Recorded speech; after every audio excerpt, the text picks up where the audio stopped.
شدت غم سے بے حال ہونے کے باوجود فیضان نے دوسرے ہی لمحے معاملات کی سنگینی کا احساس کر لیا۔ یہ اس کی خوش قسمتی تھی کہ KGB نے اسے یہاں نہیں دیکھا تھا، ورنہ شاید یہ خط بھی اس تک کبھی نہ پہنچ پاتا۔ یونیورسٹی جانے کا خیال اس کے دل سے نکل گیا اور لمبے لمبے ڈگ بھرتا وہ دوبارہ دریا سرخ کے کنارے پہنچ گیا۔ اس مرتبہ اس نے خاص طور سے احتیاط کی تھی کہ کوئی اسے دیکھ نہ سکے۔ ایک محفوظ کونے میں پہنچ کر وہ دریا کے کنارے ایک پتھر پر بیٹھ گیا۔ دھڑکتے دل اور کپکپاتے ہاتھوں سے اس نے لفافہ چاک کیا اور سفید کاغذ پر بکھرے الفاظ کے پس منظر سے ویلنٹینا کی شبیہ نکل کر اس سے مخاطب ہو گئی۔ فیضان، تمہیں یہ خط اس وقت ملے گا جب میں اس دنیا سے جا چکی ہوں گی۔ مجھے یہ کچھ لکھتے ہوئے روحانی کرب کے جس شدید احساس سے دوچار ہونا پڑا ہے اس کا شاید تم کبھی اندازہ نہ کر پاؤ۔ میں جانتی ہوں تمہیں بہت دکھ ہوگا، لیکن میں سب کچھ کرنے پر مجبور ہوں۔ سچی بات تو یہ ہے فیضان کہ شعور کی آنکھ کھولنے کے بعد سے میں نے کبھی خود کو عورت جانا ہی نہیں تھا۔ میں نے ابھی جوانی کی ابتدائی منازل طے ہی کی تھی جب میرا بدقسمت باپ KGB کی درندگی کی بھینٹ چڑھ گیا۔ وہ بالکل سیدھا سادہ انسان تھا، اپنے کام سے کام رکھتا تھا اور یہی اس کا سب سے بڑا گناہ تھا۔ جانے وہ کون سی منحوس گھڑی تھی جب میرے باپ نے کسی کے سامنے سوشلزم کو برا بلا کہہ دیا۔ اس روز آدھی رات گئے ہمارے گھر کے دروازے پر دستک ہوئی تو جیسے مجھے خود ہی آنے والی اذیت ناکوں کا ادراک حاصل ہو گیا۔ میری ماں نے اٹھ کر دروازہ کھولا اور سفید کپڑوں میں ملبوس KGB کے درندے ہمارے گھر میں گھس آئے۔ پہلے تو انہوں نے وحشیانہ انداز میں میرے والد کو پیٹنا شروع کر دیا، پھر انہیں آد مویا کر کے گھسیٹتے ہوئے باہر لے گئے۔ میری والدہ نے روتی ہوئی جب اپنے بے بس خاوند کی مدد کو آگے بڑھنا چاہا تو دو درندے ان پر بھی پھل پڑے۔ انہوں نے ہم دونوں بہنوں کے منہ پر بھی تپڑ مارے۔ وہ ہماری بدبختی کا آغاز تھا۔ اگلے روز مجھے وہ لوگ والد سے ملانے لے گئے جس نے مجھے کہا کہ اب اس کی زندگی اس صورت ممکن ہے کہ میں ان بھیڑیوں کے اشارے پر ناچتی رہوں۔ میں آرٹس کی طالبہ اور خواب دیکھنے والی لڑکی تھی۔ بچپن ہی سے میری ماں نے، جو خود بھی اچھا گانے والی عورت تھی، مجھے گیت سنا سنا کر میری روح میں ایک نغمگی گھول دی تھی۔ میں نے زندگی کے اس بھیانک روپ کا تو کبھی خواب میں بھی تصور نہیں کیا تھا۔ میں نے اپنی ماں کو تھیٹروں میں گاتے اور ہزاروں لوگوں سے داد وصول کرتے پایا تھا۔ میں تو مغنیہ بننا چاہتی تھی۔ اپنے گیتوں سے فضا میں رس گھول کر کائنات کی وسیع کینوس میں حسین رنگ بھرنے کے خواب دیکھا کرتی تھی۔ یکایک جیسے کسی نے مجھے آسمان کی بلندیوں سے اٹھا کر تخت شرح کی گہرائیوں میں پھینک دیا۔ ان لوگوں نے اپنے مذموم مقاصد کی بجا آوری کے لیے سب سے پہلے مجھے آبرو باختہ کیا۔ وہ درندے جانتے تھے مجھ میں نسوانیت کوٹ کوٹ کر بھری ہے۔ سب سے پہلے انہوں نے میری نسوانیت کو کچلا، مجھے احساس دلایا کہ میں نہ کبھی عورت تھی نہ ہوں۔ میں صرف ایک سوشلسٹ روسی خاتون ہوں جسے انقلاب کی بجا آوری کے لیے جنم دیا گیا اور جس کی روح اور جسم پر اس کا کوئی نہیں، صرف اور صرف اس کی اسٹیٹ کا حق ہے۔ ان لوگوں نے میرے دامن عصمت کو داغدار کیا، میری نسوانی حیا کو نوچا کسوٹا، اتنی بے رحمی سے میرا روحانی پوسٹ مارٹم کیا کہ ساری پاکیزگی کو نوچ کر میرے جسم سے الگ کر دیا۔ میں عورت سے فاحشہ بن گئی۔ میری روح تو مر ہی چکی تھی، جسم ان لوگوں کی ملکیت بن گیا۔ میں 5 سال تک اپنا جسم انسان نما درندوں سے سرخ انقلاب کے لیے نچواتی رہی۔ مجھے ایئر ہوسٹس بنا کر یہ ڈیوٹی سونپی گئی کہ تم جیسے سادہ لوح نوجوانوں کو سرخ انقلاب کا گرویدہ بناؤں۔ مجھے بتایا گیا کہ مرد کے دل میں اترنے کے لیے اسے اپنے جسم کا اسیر بنا لو، اور میں کٹ پتلی کی طرح ان کے اشاروں پر ناچتی چلی گئی۔ میں نے جانے کتنے معصوم اور بھولے بالے لوگوں کا خون کیا، انہیں انسانیت کی سطح سے گرا کر انقلابی درندے بنا دیا۔ خود تو میں قار و مذلت کی گہرائیوں میں دفن تھی ہی، ان بے گناہوں کو بھی اپنے ساتھ ہی دفن کرتی رہی۔ جس روز میری ڈیوٹی تم پر لگی تھی اور مجھے کہا گیا کہ اس نوجوان کو قابو کر کے کابل میں اپنے مذموم مقاصد کی تکمیل کے لیے اعلی کار بناؤ، اس روز مجھے یہ احساس قطعاً نہیں تھا کہ مجھ پر مر جانے والی ویلنٹینا کبھی زندہ بھی ہو جائے گی۔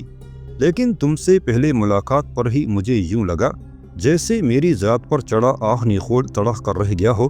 میں فاحشہ سے دوبارہ عورت بننے لگی تھی۔ فیضان، جانے وہ کون سا کمزور لمحہ تھا جب تم چپکے سے میرے دل کے کسی زنگ آلود دریچے کو کھول کر اس میں آن بیٹھے۔ یہ میری بربادی کا آغاز تھا۔ تم نے اپنی معصوم باتوں اور حرکتوں سے مجھے عورت بنانا شروع کر دیا اور میں بے بسی سے اپنے لٹنے کا تماشا دیکھتی رہی۔ جانے کتنی دفعہ میرا جی چاہا کہ تمہیں بھی اپنے جسم کا اسیر بنا لوں، لیکن تم تو میری روح کی گہرائیوں میں اتر گئے تھے۔ تم نے تو جیسے مجھ پر محبت کا اسم اعظم پڑھ کر پھونک دیا تھا۔ تمہیں اپنے نزدیک پا کر بجائے اس کے میری حیوانیت جاگے مجھ میں پاکیزہ نسوانیت زندہ ہونے لگتی۔ فیضان، میرے لیے کبھی نہ رونا، کوئی پچھتاوا کبھی تمہارے نزدیک نہ پٹکے۔ اگر تم نے میرا پیغام اپنے ہموطنوں تک پہنچا دیا تو میں سمجھوں گی تم نے محبت کا حق ادا کر دیا۔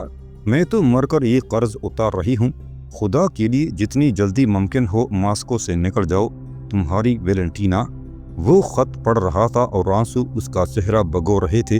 خط کے خاتمے پر فیضان بچوں کی طرح سسکیاں لے کر رونے لگا۔ اس کی آنکھوں کا سارا پانی دریا بنتا رہا۔ جانے کتنی دیر تک اس کی آنکھیں خون روتی رہیں۔ پھر جیسے اسے قرار آ گیا، وہ اٹھ کر کھڑا ہو گیا۔ خط کو مقدس دستاویز کی طرح اس نے تہہ کر کے اپنی جیب میں چھپا لیا۔ اب یہ خط اس کا سرمایہ حیات تھا۔ اچانک ہی ایک کرودھ اس کے اندر جاگ اٹھا۔ اس نے اپنی خونی نظریں دریا سرخ پر گاڑ دیں۔ ویلنٹینا، اس نے دل ہی دل میں اپنی محبوبہ کو نظر عقیدت گزاری۔ خدائے لم یزل کی قسم، جب تک میرے جسم میں خون کا ایک قطرہ بھی باقی ہے، میں ان سرخ لٹیروں کے خلاف لڑتا رہوں گا۔ میں ان کے قدم کبھی اپنی مقدس زمین پر جمنے نہیں دوں گا۔ تمہارے خون کا ایک ایک قطرہ آج سے مجھ پر قرض ٹھہرا۔ خدا کرے اس قرض کی مکمل ادائیگی سے پہلے مجھے کبھی موت نہ آئے۔ ایک ولولہ تازہ، ایک عزم نو، ایک جذبہ جہاد لے کر وہ اٹھا اور لمبے لمبے ڈگ برتا یونیورسٹی کی طرف چل دیا۔ اس کے قدم بڑی مضبوطی سے زمین پر جم رہے تھے۔ ویلنٹینا کی مسکراتی آنکھیں راستے کے دونوں اطراف کے پھولوں میں سے جانکتی اسے صاف دکھائی دے رہی تھی۔ دریائے موسکوا کی تڑپتی بلکاتی لہروں پر نظریں جمائے وہ کب سے کھڑا تھا۔ دریا اپنے جوبن پر تھا۔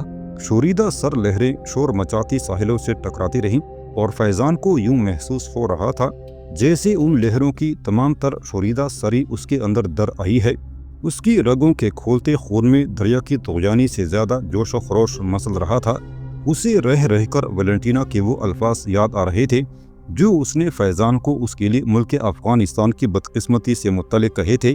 وہ سوچنے لگا تھا کہ اس کے آباء و اجداد نے جب ان سرکش لہروں کو سر کیا تھا تب بھی دریائے موسکواکی کی طغیانیوں میں یہی جوش و جلال کار فرما تھا۔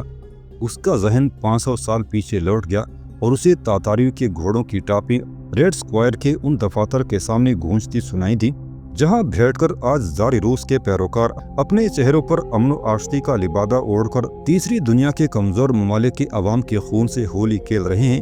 اس کے استاد نے کئی برس قبل کابل کے ایک اسکول میں تاریخ کا سبق پڑھاتے ہوئے اسے بتایا تھا کہ عثمانیوں کے گھوڑوں نے مشرقی اور مغربی یورپ کے قریباً ہر ملک کو اپنے سمو تلے رون ڈالا تھا، اور تیمور لنگ نے جب روس کا رخ کیا تو یہاں بستیاں اس کی دہشت سے خالی ہو گئی تھیں۔ اس کے بوڑھے استاد نے یہ بھی کہا تھا، بیٹے تم یہاں سے جب فارغ ہو کر کالج میں جاؤ گے تو تمہیں ایک دوسری خود ساختہ اور جعلی تاریخ پڑھنے کو دی جائے گی، لیکن تم اپنی جستجو سے اصلی، سچی اور کھری تاریخ تلاش کرنا، اسے پڑھنا، اس تاریخ کو پڑھنا جو استعمار کی جادوگری سے محفوظ رہی ہو۔ یہ تاریخ تمہیں استعماری قوتوں کے ہتھ کنڈوں سے روشناس کرائے گی اور ان کے ہاتھوں زخم خوردہ اقوام کے کلیجوں میں پڑنے والے گھاؤ بھی دکھائے گی۔